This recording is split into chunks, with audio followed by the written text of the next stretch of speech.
Hi everybody, and welcome to another episode of John Jacobson's Musical Planet. Today we are traveling to the home of pizza and pasta, the Leaning Tower of Pisa and the Colosseum, Christopher Columbus and Marco Polo, Leonardo da Vinci and Michelangelo, Monteverdi and Giuseppe Verdi. That's right, we're finally visiting one of the greatest sources of music, food, art, and architecture in the world, Italy. I've been to Italy many times, and I can tell you this, it never gets old. Well, actually, it is very old, but if you like good food and culture, you will never get tired of Italy, for no place on this musical planet does it better. To refresh your memory, you might recall that the Italian Republic is located in southern Europe, on a peninsula bordered by France, Switzerland, Austria and Slovenia in the north, and the Mediterranean Sea on all of its other sides. Sardinia and Sicily, two islands in that Mediterranean Sea, are also part of Italy. It is one of the most crowded countries in Europe, with a population of around 60 million people. The capital city is Rome, which sits on the Tiber River and has a history that is 2.5 million years old. Other major cities are Milan, Naples, Turin, Palermo, Genoa, Bologna, and one of the greatest centers of art in the world, Florence.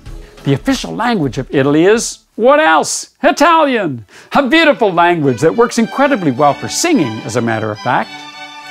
Instrumental and vocal classical music are so much a part of what it is to be Italian that opera is a major element of popular music there even today, and Italians are rightfully proud of their contributions to the musical world stage. Besides Monteverdi and Verdi, who I mentioned before, perhaps you have heard names like Scarlatti, Rossini, Bellini, Menotti, and Puccini, to name a few of Italy's famous composers of opera and song. Of course, because the city-state of the Vatican, which is the home to the Roman Catholic Church, is surrounded by Rome, sacred music has also played a very important role in Italian music.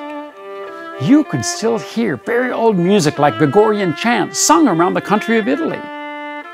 Instrumental music for orchestras, string quartets, and more are an important element of Italian music too.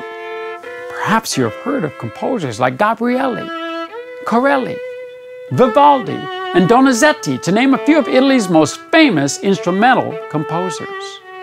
Beyond classical music, Italy has had a very long tradition of folk music and dance. But unlike other countries, who may have a certain style or characteristic that you think of when you think of that country, Italy has many different folk music styles, reflecting the many different ethnicities and personalities of the areas of that country. One of my favorite dances is the Tarantella, which is widely performed in southern Italy, as it began in the city of Taranto. Did you know that the Tarantella was a dance originally done to cure the poison from tarantula bites? You gotta love that.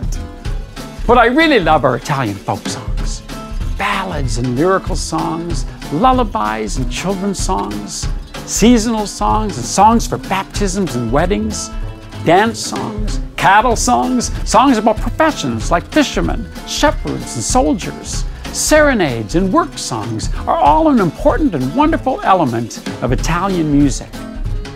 And not all Italian music is old, not at all. In fact, Italy has a very vibrant, popular, and modern music scene.